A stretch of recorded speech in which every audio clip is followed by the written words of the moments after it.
obsessing over you.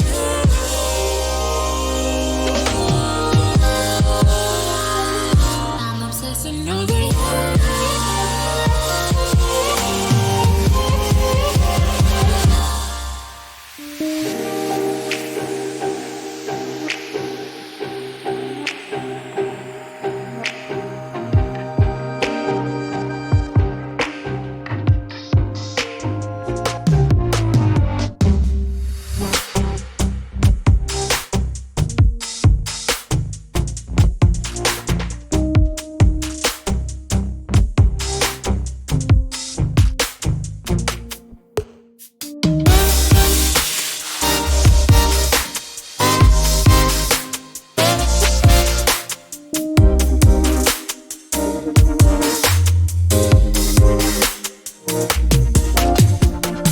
Hello, welcome, happy Thursday. I was watching the wrong countdown. I have 3 different screens going here, all with different numbers, so I was watching the wrong one.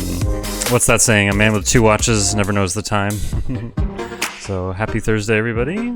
How are you guys doing? Who is in the chat first? Joey Truman was in the chat first. I think he logged in early, and because even before I started streaming, I saw his comment. So, but you made it first, though. So, hi Joey, hi Clarissa, hello Owen and Evelyn. I'm sure we'll get some more folks hopping in here. Thank you so much for joining. Yep, is what Joey says. It's funny.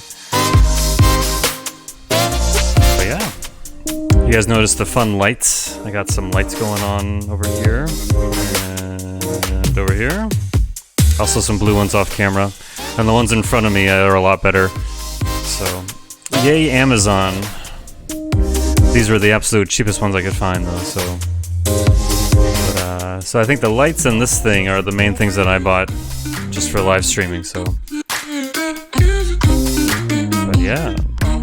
Thanks you guys for, oh thanks. Thanks Evelyn. It does look better. I'm excited to turn like our main lights off and at night. It's gonna look kind of cool because I have these like huge like these huge like ceiling lights that look kind of like skylights. They're just like super bright. So whereas this light looks a lot more natural.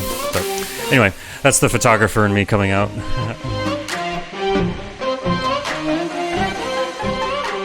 But yeah, my wife went to the grocery store, so it's pouring rain, which was always always a lot of fun.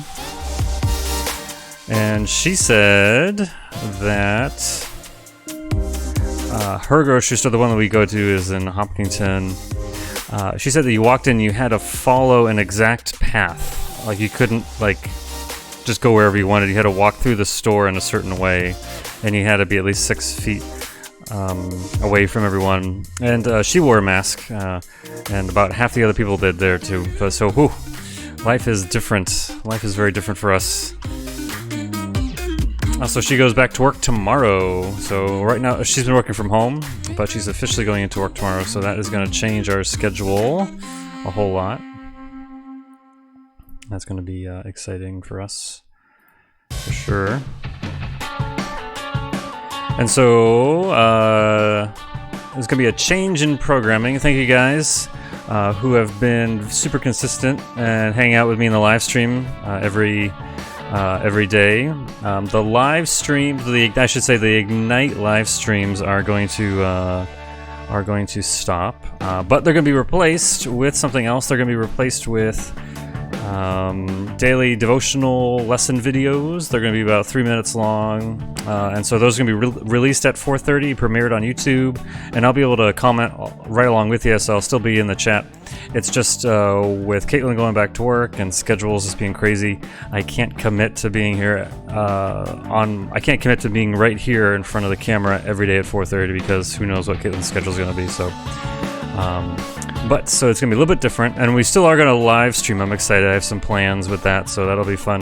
But it'll be more sporadic. It'll be kind of like special things. So sorry about the change, but I still think it's going to be good, and I'm still excited to be hanging out with you guys Wednesday nights and Sunday nights. So that's the big change when it comes to programming.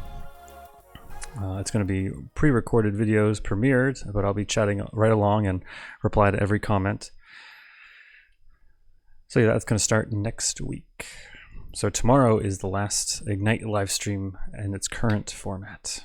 But the opening question for today is, I have a couple different ones. The first one, if you could meet any celebrity, who would it be? If you had, I don't know, if you had access to a special phone book where you could look up anyone and arrange a meeting with any celebrity, who would it be? So I was thinking about that one. I'm not sure who I would pick. I have a couple different thoughts, but my first thought is Steve Carell from The Office. I think he's really funny, and I guess he lives pretty local here too. He owns like a store in the South Shore or something like that. So I think that that'd be really cool just to hang out with him and just talk with him. And I would love to, I don't know, just hear from Steve Carell what it's like to be like in the working for the whole office staff and what it was like behind the scenes and all that stuff. I think that'd be a really fun conversation because it seems like they had just a blast. But yeah, put in the chat, who would you, if you could meet any celebrity, who would it be? And so I think for me it would probably be Steve Carell, or it could be John Krasinski too. I don't know.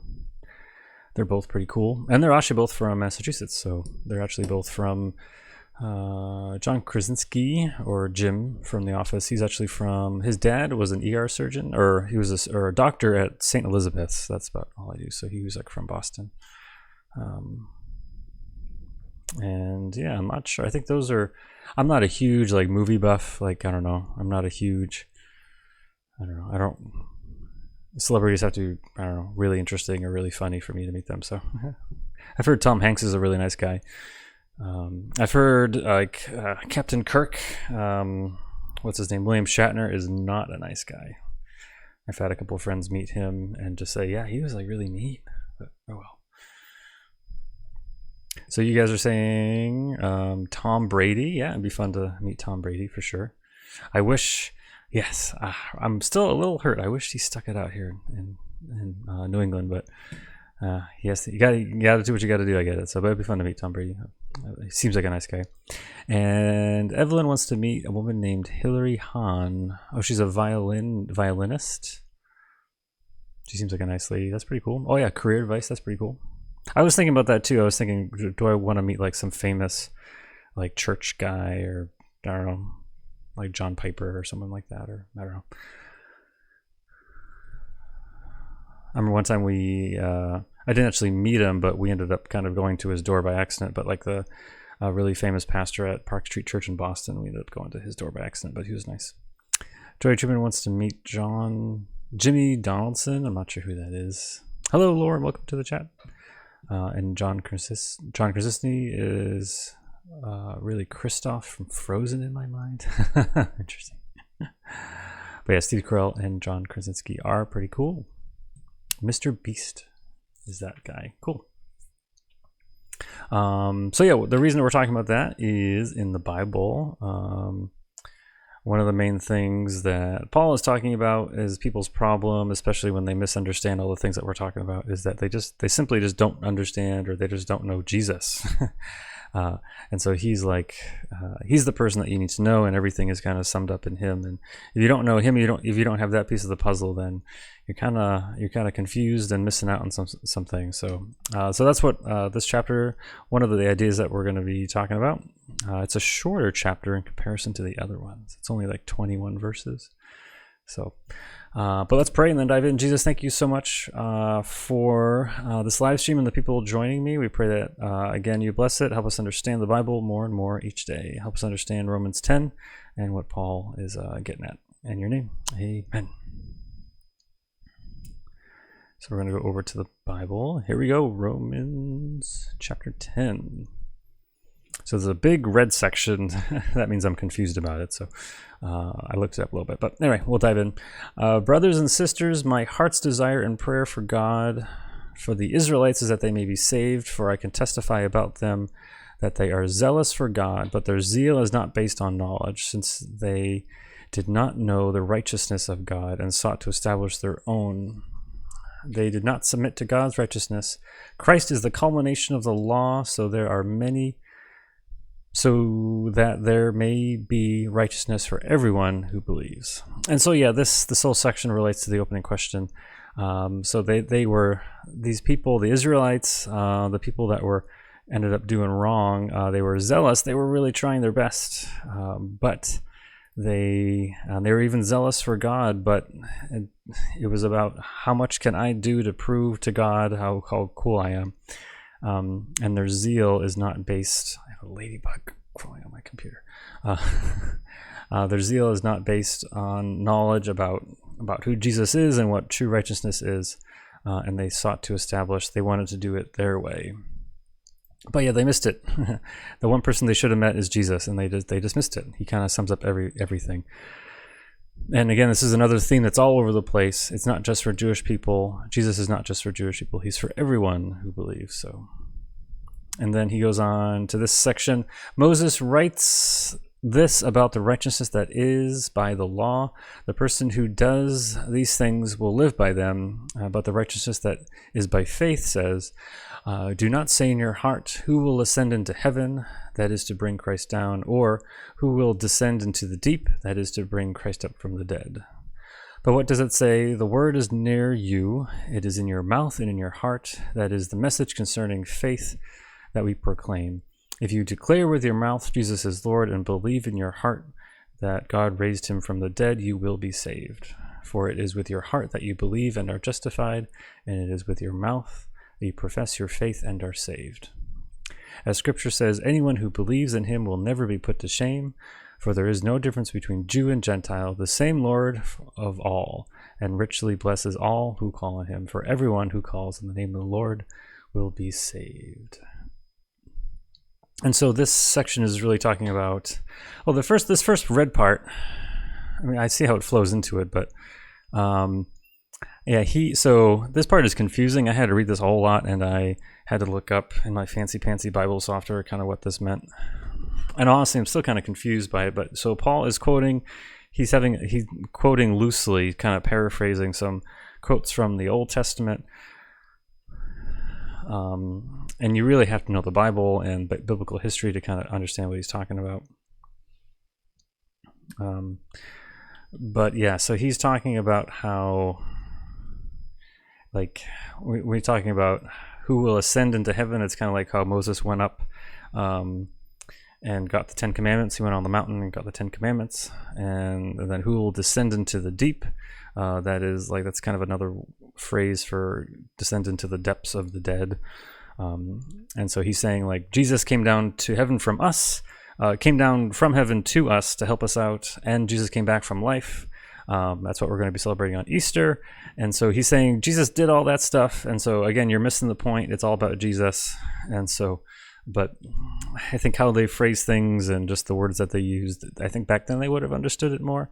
But the translators really want to, they don't want to go too far from what Paul originally said. So it's a little confusing, I think, in our language, but it's okay. Moving on to the next part, which is much easier to understand. And I like this too. It's like poetic. And so I highlight in blue here the things that are repeated ideas. And so you have this whole idea of the word is near you. So it's talking about how God and God's truth is near you. Jesus is near you. He is in your he's in your mouth and in your heart. So we kind of understand that. Talking about if Jesus lives in our heart, we get that. Talking about being in your mouth, it's like in those days, especially when it talks about profess your faith. I think other translations say confess. It's talking about, like, you have to say something, you have to do something. Like if I just say I'm married to my wife Kate, but I never hang out with her, I never have dinner with her, I never help her with the kids, I never go on vacations, I never live with her, if I don't do husband and wife things, like, are we really married? Like, you actually have to do things to kind of prove that you're married. And so that same thing, like, if we have a relationship with God, we're going to be talking about him, we're going to have an expression. We're going to do things differently because we know Jesus. And so that is what he's talking about here. So talking about believing in your heart and then using your mouth to talk about God. And he has that, he goes back and forth. And so it's like mouth, mouth, mouth, heart, heart, heart.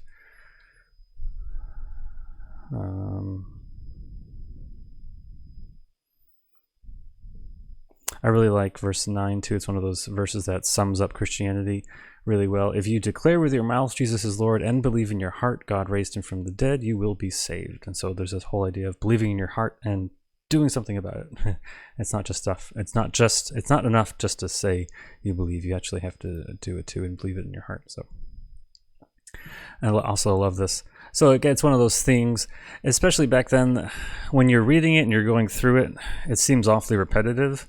And you're like, why does he keep saying the same thing over and over again? But especially in that culture, a lot of people couldn't read, and so they had to just listen, and they had to go to church, and someone had to read it to them. Like, that's the only time they would have access to anything like this. So, and so when and people would read the entire letter all at once. It's like, this is a letter, so Paul wrote it, and so you would sit and read and listen to the entire thing. And they had a lot more free time on their hands, I guess, but yeah, they would listen to it. And so when Paul is repeating stuff over and over again, he's just emphasizing stuff, and he's realizing that a person listening to it has to have like important things repeated over and over again. And so he's repeating that idea that it doesn't matter if you're Jewish or not Jewish. Just God is for everybody, all different nations, all different peoples. And so another opening question, or a second question, it might be a heavy duty one. If it's too heavy duty, just feel free not to answer it, but I think it makes sense. Have you ever had to call 911, or have you ever been in the vicinity of someone having to call 911? So the question is, have you ever had to call 911? Okay, so just type in the chat there if you ever had to call 911. And so with my background, again, I've done like 1,000 different things, but when I was in paramedic school was about 2.5 years long, 2 to 3 years ish. I actually worked in dispatch during that time. So I got certified as a 911 dispatcher, and I actually worked in dispatch. So if you call 911, you might have gotten me. You never know. But that was a super fun job, and that was really important. Like, you were the link to getting people help. Like, people would call out for help. They would call on their phone, and you had to get all the right information. It's interesting too, the first question you ask when someone calls, at least when they would call me, and the first question that I had to ask as an 911 dispatcher is not like, what's your name or what is your emergency or anything like that, but the way our system worked is that we had to ask, what is your phone number? And people are usually confused. You're like, no, it's really important. I have this other thing, like, but what is your phone number? In case we get disconnected, I need to be able to call you back, because that is the most important part, is the communication here. The fact that I can, if for some reason, like, you get nervous and hang up your phone or whatever, we can also, with our phone number, we can actually get like GPS tracking and all that stuff if we needed to, just in case like they couldn't say anything or who knows what. But that phone number was super important because we needed that communication link. So that was always the first answer. That was the first question we had to ask. And then the second one, what the address of the emergency was. This is more of like, this is not super related to the talk anymore, but we would ask what their phone number is and then what the address is, and then they would dispatch the ambulance right away. And then we would figure out what the emergency was, and we would walk them through anything medical that they needed. But yeah, so I don't have any crazy 911 dispatch stories, at least that are appropriate for this live stream. But I'd say the funniest or weirdest thing is someone actually called 911 because their socks were on backwards. And legally, we had to dispatch an ambulance. So we did. And the ambulance crew went and put the lady's socks on the right way. So true story. True story.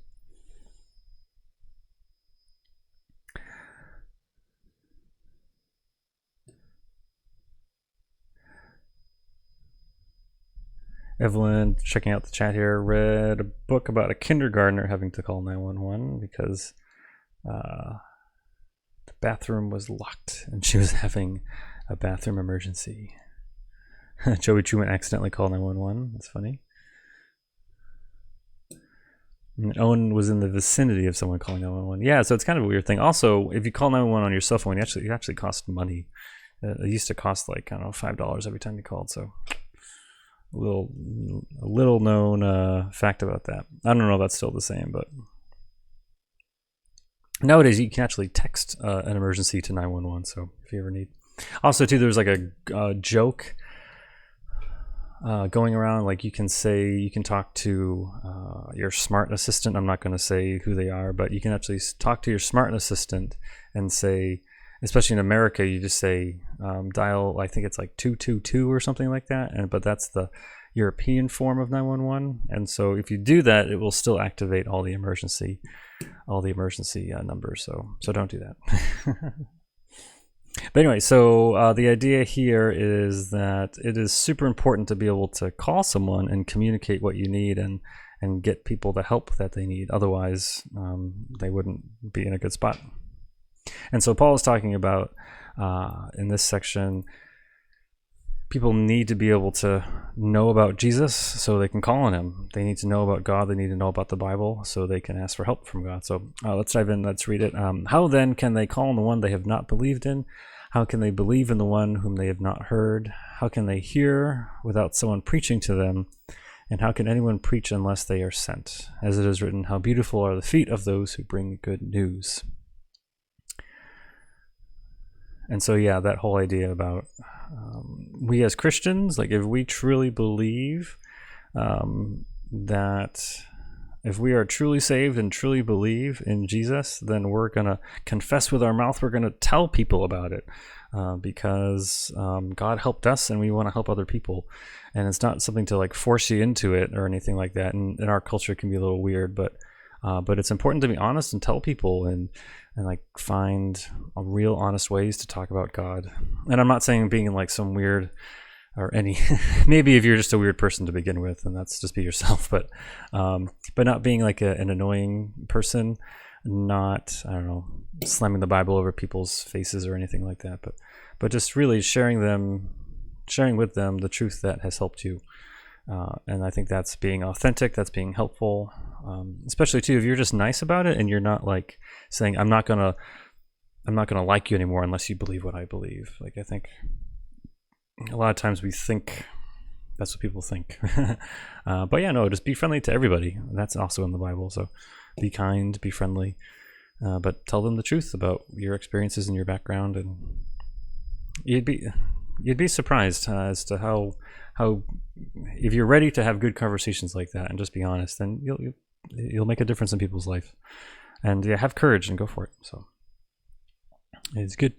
And then the next section here, again, a lot of quoting of the Old Testament, so Paul likes to do that. So yeah, Paul knew his Bible a lot better than I did. But verse 16, here it is. But not all Israelites accept the good news, for Isaiah says, Lord, who has believed our message? Consequently, faith comes from hearing the message, and the message is heard through the word about Christ. But I ask, did they not hear? Of course they did. Their voice has gone out into all the earth, their words to the ends of the world. Again, I ask, did Israel not understand? First Moses says, I will make you envious by those who are not a nation. I will make you angry by a nation that has no understanding. And Isaiah boldly says, I was found by those who did not seek me. I revealed myself to those who did not ask for me. But concerning Israel, he says, all day long I have held out my hands to a disobedient and obstinate people. So this is one of those passages, like, if you, like God and in the Old Testament, at the heart of racism is the belief that your race is like just intrinsically more valuable than other races, that you are just simply better than other people. And that idea is not in the Bible. When we talk about Jewish people are the chosen people and God came to the Gentiles first, it's more out of grace and forgiveness and just out of a mystery because God did it. But all the time in the Old Testament, God is saying, like, you guys are disobedient, you're obstinate, you're messing up. All the time God is calling them out. It's not because the Jewish people were better than other people. I think we're all equal, we're all messed up. And God chose them first, yes, but he came for everybody. And so this whole thing, yeah, he's quoting the Old Testament. I like this verse up here because I think it summarizes this whole section really well. The Jewish people who had the Bible, they had every opportunity to turn to God and accept him, but they didn't. Some of them did, but not all of them did, and so they are really without excuse. They had the opportunity, but they missed it. And so that is Romans chapter 10. So do you guys have any highlights or any favorite verses that you guys liked? Type in some numbers. There's a lot of repetition. There's a lot of kind of the same ideas over and over again. So when I read the Bible day after day, I try to look at maybe different things that have stuck out that might not be the main thing that Paul was talking about, but for me it's new and it's applicable to me. So yeah, so just type in the chat any verse numbers that you guys like.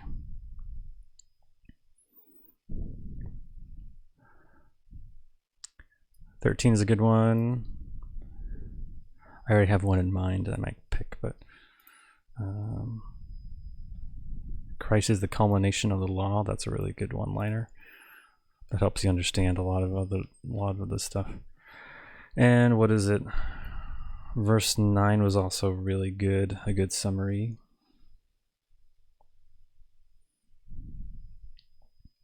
But for me, I want to pick verse 14.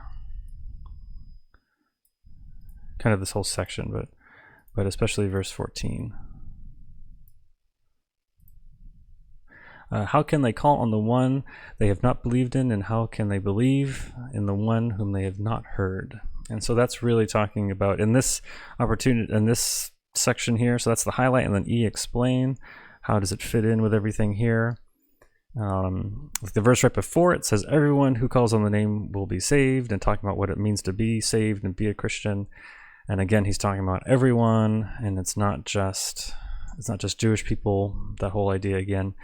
But what he's adding in this section right here is really talking about how it's the God, I mean, later on, like God, this explains it here too.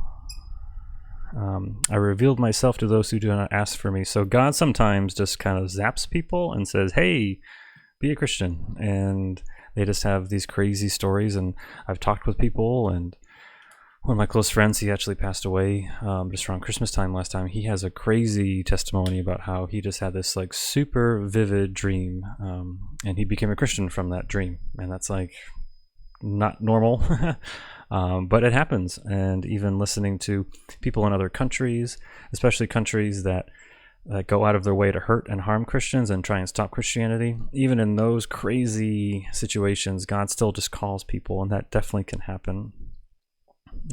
But the other side of that coin, Paul, again, I think he's talking about two things at once here, is that we have a responsibility. Like, how can, in some ways, like, God can do this thing, but God wants us to talk about Jesus to other people, and he wants us to share the good news and talk about Christianity. So for me, that's the highlight, and that's how it fits in here. But what Paul is saying, putting those two verses together, he's not saying it's 100% on us, like it's all on us. It's not. But we do have some responsibility in this. It's important to tell people what it means to be a Christian and ask them about it. Again, not be like rude or mean or anything like that. And then apply it to our life. Who are the people in our life that we should tell about God? What are the opportunities that we should be looking for? When should we be ready? I think it takes wisdom. I think it's important to be yourself. It's important just to be relatable and build relationships with people. But in that context, I think of when I worked in dispatch. I worked in there for about 2.5 years. Before then, I worked as an EMT for about 4 years, so they knew me for about 6 years. And dispatch was a really fun place to work. I miss those guys a lot. It was really fun. A lot of them have moved, and the company's different now. But yeah, we were just who we were. And some people were very not Christian, if I can say that. I'm trying to talk about them gently. But they just I loved them. They were just so much fun to hang out with, and they were just super honest. But yeah, they would talk about the things and they knew just from talking with me what my background was, and it wasn't like, oh my gosh, like Josh is this Christian goody two shoes person, and I have to like pretend to be a good person around him or anything like that. But it was fun just to build relationships with them and just be honest and laugh at the things I could laugh at, and yeah. And in that type of situation, just talking about them and being able to stand up for your faith, it's just, yeah, you have to do that. And so, I don't know if you guys work, where you guys work, or definitely in school. School is a huge opportunity. You are with people day after day after day. That is not a normal thing. In college, it changes a lot. And then after you graduate college, or even if you go to college, once you start working, you don't hang out with people on a consistent basis. So you have a huge opportunity to reach your friends, invite them to youth group, invite them to virtual youth group, invite them to Easter, their virtual Easter service. I'm still excited for work camp and Berea and all of our camping experiences. We're excited to get programming up and running.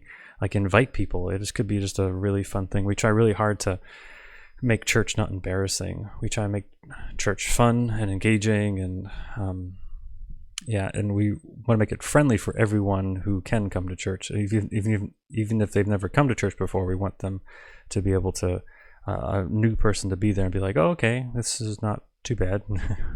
So yeah, invite your friends, pray for your friends, be bold, at the same time, be yourself. And it's, so that's verse 14. And then respond in prayer. Yeah, I have an idea. We'll do some silent prayer at the end. I just want to check to see if you guys had any highlights. You guys are talking about verse 9 from Awana. Yes, that's another famous verse. So, but I picked verse 14. So there. So let's respond in prayer. So we're just gonna have like 10 seconds of silence. And I would challenge you guys listening to this either live or recorded. Actually, most people actually watch these things recorded. And during the time, 10 seconds of prayer, just think of one person that you should share the message of Christianity about. One person you should invite to church, or one person you should invite to youth group. So I'll pray, then we'll have 10 seconds of silence, and then I'll close in prayer. Jesus, thank you, as always, for this time to live stream and talk. I pray that you help us understand what it means to believe in our heart and confess with our mouth, profess with our mouth. Help us put our faith in action, and help us share the good news with people. Right now, I pray in these next 10 seconds of silence, help us pray. Help us know who to pray for, who needs to hear about you, and who needs to be invited to church or invited into a relationship with you.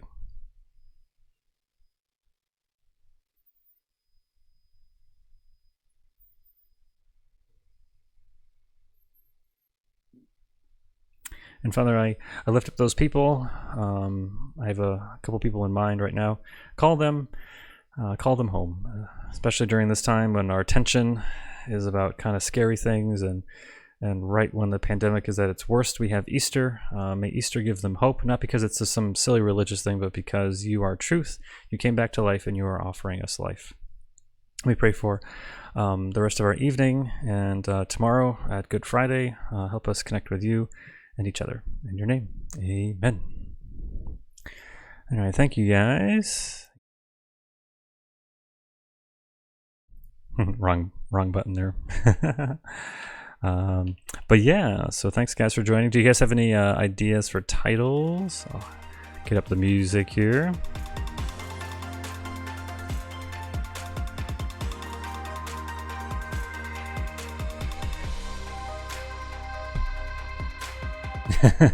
It's just over.